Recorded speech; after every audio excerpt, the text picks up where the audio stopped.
Selamat sore anak-anak. Sore, Pak. Sore, Bapak. Ya, gimana kabarnya hari ini? Apakah sehat-sehat semua? Sehat, Sehat, Bapak. Oke, bagus ya. Ini kelihatannya karena sudah masuk semua, langsung kita mulai aja untuk pembelajaran hari ini. Sebelum kita mulai, marilah kita berdoa menurut agama dan keyakinan kita masing-masing. Berdoa, silakan.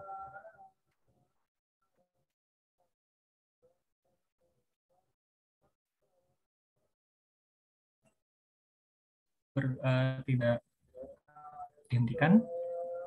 Oke, jadi minggu kemarin kita sudah belajar tentang redox gitu ya. Jadi reaksi redox atau reduksi oksidasi itu adalah salah satu reaksi kimia yang sangat umum terjadi sebenarnya. Misalnya perkaratan besi atau juga oksidasi pada buah. Jadi kan misalnya buah yang sudah dipotong terus dibiarkan di udara terbuka, maka buahnya nanti akan menjadi kecoklatan. Itu karena dia mengalami oksidasi. Nah, hari ini kita akan belajar tentang oksidator, reduktor, hasil reduksi, dan hasil oksidasi. Oke, sebelumnya saya izin untuk share screen ya.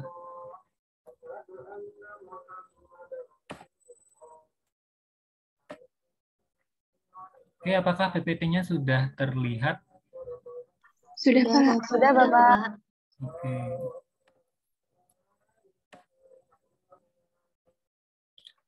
Oke, jadi tadi ada oksidator dan reduktor. Simpelnya, oksidator itu adalah spesies yang mengalami reduksi, sedangkan reduktor itu yang mengalami oksidasi. Jadi kebalikannya, oksidator imbuhannya tor yang mengalami reduksi. Karena dia mengalami reduksi berarti dia menyebabkan spesies lain mengalami oksidasi. Makanya imbuhannya tor ya. Nah, terus kalau hasil reduksi ya sesuai namanya itu adalah spesies dari reaksi reduksi tadi. Kalau hasil oksidasi, spesies dari reaksi oksidasi. Jadi kalau kita lihat karena oksidator dan reduktor ini yang mengalami, berarti mereka ini di ruas kiri.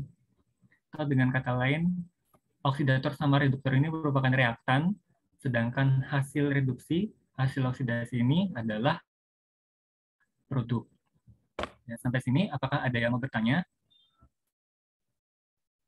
Belum, Pak. Oke, kalau belum ada, kita lanjut ya. Kita langsung lanjut ke contoh. Nah, kita akan mencoba belajar menentukan oksidator, reduktor, hasil reduksi, dan hasil oksidasi dari ini. Ini ada persamaan kimia yang sudah setara, 2Fe tambah 3Cl2 menjadi 2FeCl3. Nah, pertama, untuk menentukan hal ini, kita harus tahu dulu bilangan oksidasinya itu berapa. Nah, ini kita mulai di sini dulu, dari Fe sama Cl2. Kalau kita lihat ini kan sama-sama atom bebas ya. Ini Fe bebas, ini molekul dari unsur bebas. Kalau misalnya sama-sama atom atau molekul unsur bebas, ada yang ingat bilangan oksidasinya itu berapa?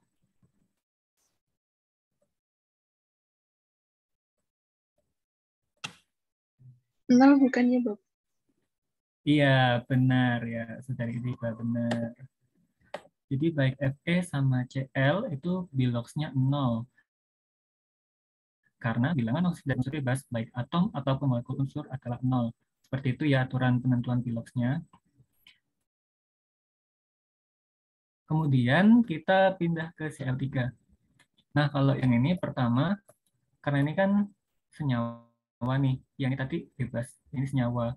Ini ada aturan sendiri. Pertama kita harus lihat dulu muatannya. Di sini muatannya berapa ini?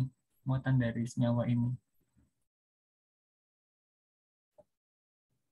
Kalau nggak ada muatannya, berarti berapa? Nol juga, Pak. Iya, muatannya 0. Berarti muatan yang FeCl3 0. Nah, dari sini kita juga bisa mana bilangan oksidasi atom non-logam ini Cl kan non-logam. Jika berikatan dengan atom logam Fe dalam senyawa binernya sama dengan muatan ionnya. Bilox dari Cl3 sama dengan muatan ionnya. Nah, muatan dari FeCl3 ini 0, kemudian karena bilox dari Cl3 itu -1, kita udah langsung ketemu nih, bilox Fe-nya itu berarti +3. Kenapa iya biloxnya 1? Karena Cl itu kan golongan halogen. Itu jadi biloxnya minus. Kalau misalnya dia atom logam alkali atau alkali tanah gitu, berarti dia positif. Sedangkan karena ini halogen berarti dia biloxnya negatif, seperti itu. Oke, jadi di sini kita udah bisa memasangkan nih. Kan kalau oksidasi berarti dia mengalami peningkatan bilangan oksidasi. Kalau reduksi berarti mengalami penurunan bilangan oksidasi. Nah, kalau dari ini kita lihat yang Fe. Fe dari 0 ke +3 itu berarti naik atau turun? Naik, Pak. Ya, benar naik ya. Berarti Fe ini mengalami reaksi oksidasi atau reduksi? Oksidasi, Pak. Ya, betul. Benar ya. Fe tadi naik, terus karena Cl dari 0 jadi -1, berarti turun, mengalami reduksi. Nah, sehingga dapat kita simpulkan, karena yang mengalami reduksi itu Cl, berarti Cl itu adalah oksidor. Kemudian karena Fe yang mengalami oksidasi, berarti Fe itu disebut sebagai reduktor. Sedangkan hasil oksidasi dan hasil reduksinya itu sama-sama FeCl3. Karena kan tadi spesies produknya cuma satu ya, cuma FeCl3. Ya, seperti itu. Bagus.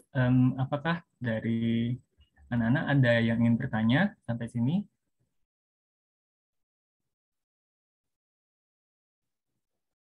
Tidak, Pak.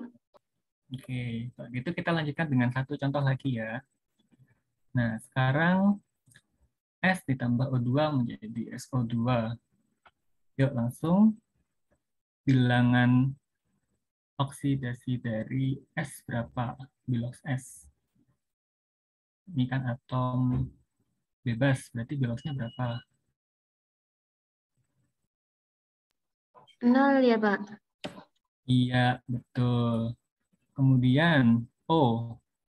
O juga molekul unsur bebas nih. Biloxnya berapa? 0 juga, Pak. Ya, betul. Oke. Pinter ya.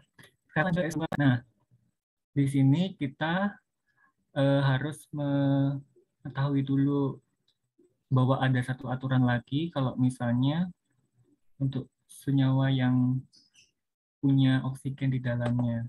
Jadi, ada aturan Bilox di mana bilangan oksidasi O dalam senyawa non-peroksida itu -2.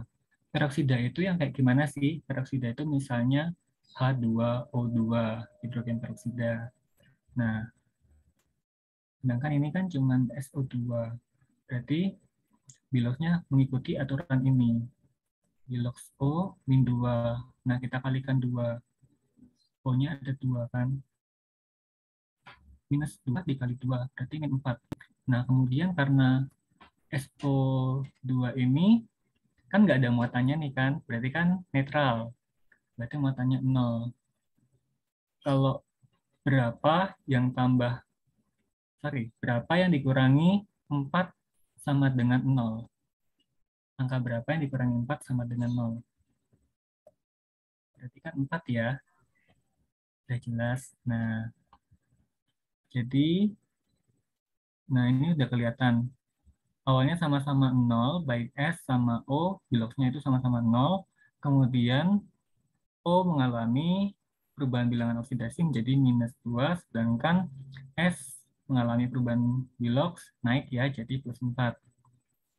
Nah, kalau begitu, karena dari 0 menjadi +4, S ini mengalami apa? Oksidasi atau reduksi? Oksidasi, Pak.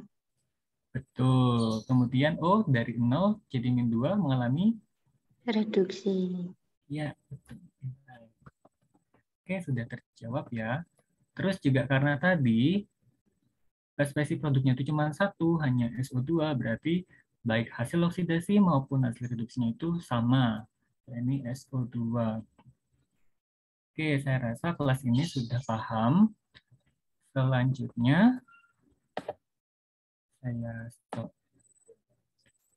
Oke, untuk pertemuan selanjutnya kita akan membahas lebih lanjut mengenai tata penamaan senyawa-senyawa redoks, dan juga setelah ini akan saya kirimkan untuk evaluasi ya, jadi untuk belajar di rumah akan ada kuis yang akan saya share linknya itu dalam Google Form, nanti saya share lewat grup WA. Oke, terima kasih untuk partisipasi anak-anak hari ini, sudah pintar-pintar semua. Sebelum kita menutup pembelajaran, marilah kita berdoa menurut agama dan keyakinan kita masing-masing. Berdoa, dipersilakan.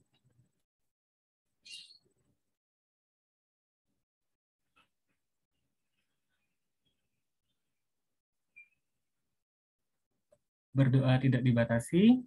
Terima kasih, selamat sore, sampai bertemu di pertemuan selanjutnya. Selamat sore, Bapak. Terima kasih, Pak. Bapak. Terima kasih, Pak.